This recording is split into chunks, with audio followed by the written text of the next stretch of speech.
Aujourd'hui, nous allons parler de l'histoire des hommes soviétiques qui ont été capables de faire l'inimaginable, des parachutistes qui sautaient des avions sans parachute. Leur exploit est si grandiose qu'il est aujourd'hui rappelé dans le monde entier et c'est une histoire extrêmement mythifiée, tant elle paraît fantastique. Donc, en plus de la raconter, nous allons évaluer sa véracité en profondeur, à la manière de Guns Club, avec une recherche approfondie.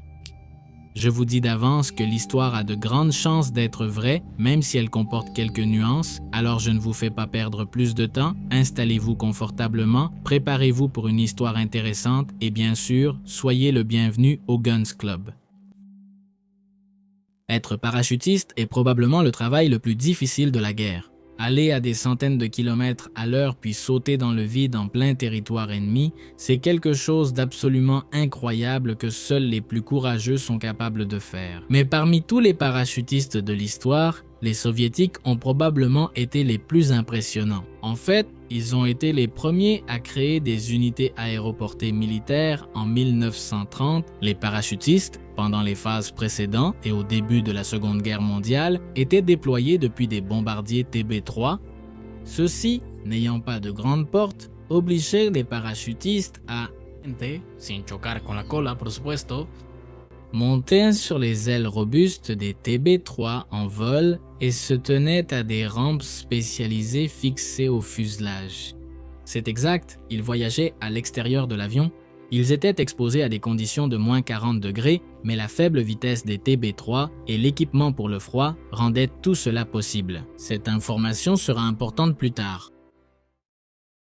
Pendant la Seconde Guerre mondiale, les Soviétiques n'ont pas eu beaucoup d'occasions d'utiliser des parachutistes, mais l'une des batailles où ils ont été employés est devenue légendaire. Hiver 1942, après la malheureuse défaite subie par les Allemands lors de la bataille de Moscou, les Soviétiques voulaient repousser les Allemands le plus loin possible de la capitale. Après l'offensive soviétique à Moscou, les Allemands se sont retrouvés dispersés dans plusieurs zones. L'une d'elles était la région mantenida por el Cuarto Ejército Alemán. Para esto se inició la ofensiva soviética de Zhezheve-Vyazma.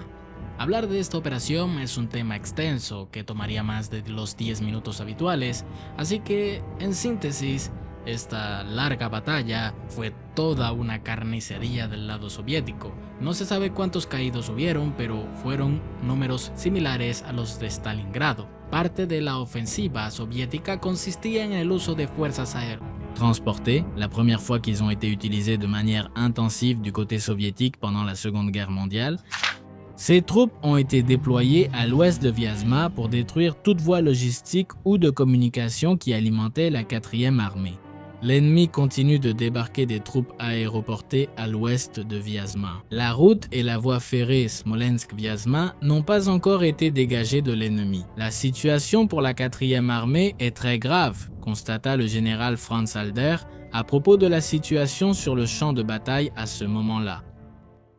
Ces opérations aéroportées étaient très particulières.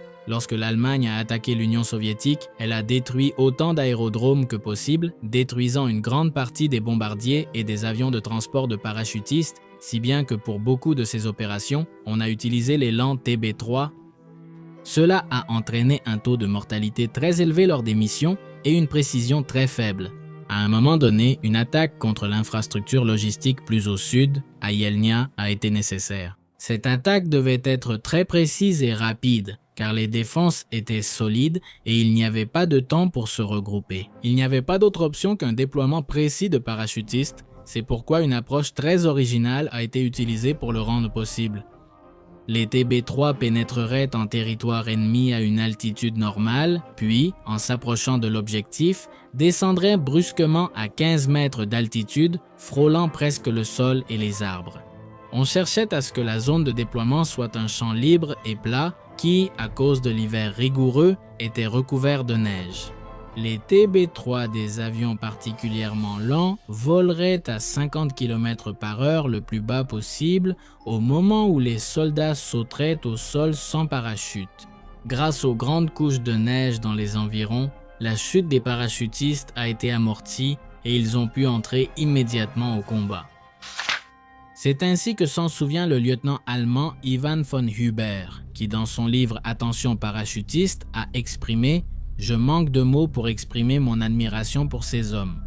C'était une méthode de largage aérien véritablement russe, sans équivalent dans le monde. Des bombardiers qui volaient lentamente descendían sobre un à basse altitude au-dessus de la neige et les parachutistes sautaient dans la neige sans parachute puis entraient immédiatement au combat. Malgré la situation tragique dans laquelle se trouvaient nos troupes, je ne pouvais m'empêcher d'admirer leur bravoure et leur audace qui rappelaient vivement le passe-temps traditionnel russe de se promener en troïka. Lors des offensives à Siesbier-Biazma, les audacieux groupes aéroportés soviétiques ont réussi à attirer plusieurs divisions allemandes à l'arrière, rendant possible le succès sur le front pour les troupes terrestres et finalement l'effondrement de la 4e armée dans la région. L'histoire que je viens de vous raconter n'est pas une légende, c'est une histoire assez populaire dans les anciennes républiques soviétiques. C'est comme cette histoire typique que l'on raconte en famille. Bien qu'elle soit souvent débattue, elle est considérée comme vraie, puisque les articles de magazines et les historiens en ligne se basent sur les mémoires que le général Akhmar Vongov a écrites dans son livre. Déterminer la véracité de cette histoire est simple, j'ai simplement lu le livre. Et il est bon, je le recommande vraiment, même s'il est un peu dense, il est très informatif. Et effectivement, à la page 157, la citation apparaît, elle n'est pas aussi flatteuse envers les soviétiques que dans les articles russes. Goub a simplement raconté ce qu'il a vu. Des parachutistes soviétiques sautant sans parachute. Donc oui, il y a un témoin de poids, alors l'histoire devrait être vraie, non ? Eh bien, ces histoires d'exploits ont été étudiées tout au long du XXe siècle. C'est une histoire assez populaire et un parachutiste, le colonel Ivan Startsak, a écrit à ce sujet dans ses mémoires et selon les historiens, après vérification, elle est totalement fausse. Dans son livre, il a écrit qu'il était vrai qu'ils effectuaient des sauts à des altitudes vraiment basses, à environ 100 mètres. C'est peut-être pour cela que les Allemands croyaient que les parachutistes sautaient sans parachute. En plus d'utiliser des parachutes blancs qui pouvaient être confondus avec les nuages, créant une illusion d'optique depuis le sol. La plupart des historiens prennent ce témoignage pour rejeter ce qu'a vu le général von Goub. Cependant, cela ne me semble pas aussi définitif que le présentent les historiens. Startsak était un commandant exceptionnel, qui n'était pas derrière un bureau, mais qui se battait avec ses hommes, pour moi le seul type de chef qui mérite d'être suivi. Le problème avec son témoignage, c'est que lui, opération du hachoir à viande de Rachev, plus de 10 000 parachutistes ont été déployés, 37 000 selon le livre d'Almark. Von Goub, bien que Startsak entraînait des hommes, coordonnait des opérations et en plus, des centaines d'hommes sont passés sous son commandement pendant toute l'opération. Il se peut que ce que von Goub a vu se soit produit en dehors de sa juridiction, donc son témoignage est loin d'être définitif. Bien que cela nous permet de voir qu'effectivement ce n'était pas quelque chose de standardisé, mais que si cela s'est produit, c'était une mesure. Ce que raconte von Goub est trop spécifique pour être une illusion d'optique. Ce n'est pas la même chose de voir un avion voler à 100 mètres que de le voir au ras du sol, si près du sol que cela a permis à des hommes de sauter à terre. Il dit aussi textuellement qu'il les a vus tomber dans la neige profonde et sortir pour combattre, donc on peut en déduire qu'il était en première ligne quand il les a vus tomber. Aussi, si on lit attentivement, il ne doutait pas de ce qu'il avait vu. Il était très précis. Il n'a pas dit « il me semble ». Il a raconté exactement ce qu'il a vu. Et je ne pense pas qu'il existe un camouflage de parachutiste si parfait qu'il soit efficace à 100%. Curieusement, quelque chose qui me fait un peu douter, c'est que le personnage même de Pongo est extrêmement mystérieux. Il existe très peu d'informations à son sujet. Le livre nous fournit des informations, mais il n'y a aucun registre de son existence, ni de documentation allemande pour le confirmer d'une manière ou d'une autre, même pas une photo de groupe. C'est assez normal, car il n'était qu'un lieutenant parmi d'autres et n'est devenu célèbre qu'après la guerre grâce à ses mémoires.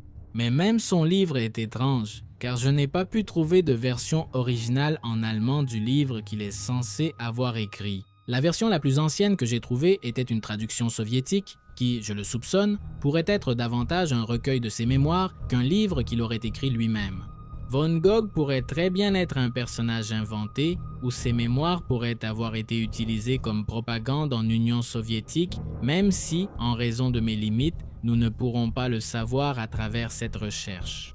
Nous pourrions analyser cela d'un point de vue mathématique et physique comme nous le faisons habituellement dans ces cas, mais de toute façon, ce ne serait pas non plus quelque chose de définitif. Il semble que ce soit l'une de ces histoires qu'il est impossible de rejeter ou de confirmer complètement, il appartient donc à celui qui l'écoute de décider si elle est réelle ou non. À mon avis, comme le dit Von Gogh, c'est une façon très soviétique de compliquer les choses, comme le ferait un commandant soviétique avec ses hommes. Qu'en penses-tu? Pourquoi les soviétiques refusaient-ils de porter des casques? Découvre la réponse dans cette vidéo.